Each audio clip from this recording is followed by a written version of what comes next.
Ah, Alexandra, que dire? La ville est surtout connue pour son pont perdu et son horloge géante. Elle est plus une ville de passage, mais ce qui m'a attiré chez elle, c'est sa réputation d'être la ville la plus chaude de Nouvelle-Zélande. On y trouve aussi beaucoup de vignobles et de vergers.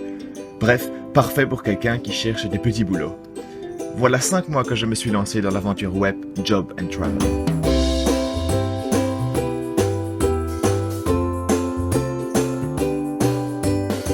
J'ai pu partir à l'étranger avec un Working Holiday Visa qui lui m'a permis de pouvoir travailler dans le pays pour pouvoir financer mon voyage. Il y a aussi la possibilité de s'inscrire dans une école d'anglais à Auckland pour 2 à 12 semaines. Alors moi j'ai d'abord voulu faire 2 semaines parce que bon, l'idée de partir à l'étranger pour retourner à l'école, mais au final j'étais vraiment très triste de partir à l'école après 12 semaines de cours.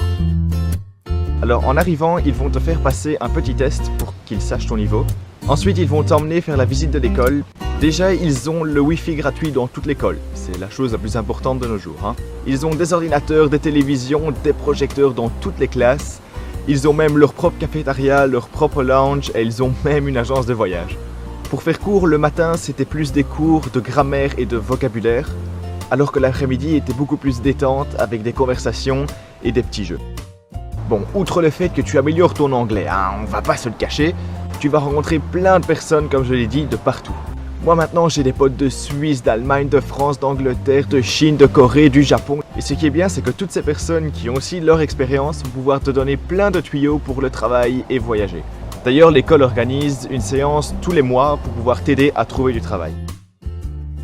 Après mes 3 mois à l'école, j'ai eu la chance de voyager pendant 3 semaines avec ma sœur.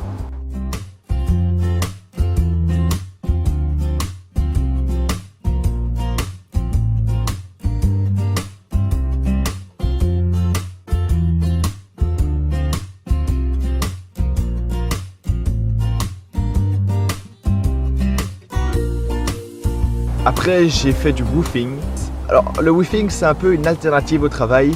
C'est travailler 4 à 6 heures par jour chez quelqu'un, dans une ferme généralement.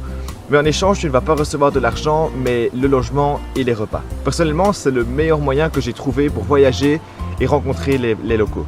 Généralement, ils te demandent de rester entre 1 à 2 semaines, donc c'est vraiment très court. Donc tu peux vraiment faire un tour de Nouvelle-Zélande en faisant du woofing. Je suis donc allé dans le bed and breakfast que vous voyez à l'instant. J'y ai passé un mois, c'était génial. Et je suis même devenu leur woofer numéro 1. Non, je ne me la pète pas du tout.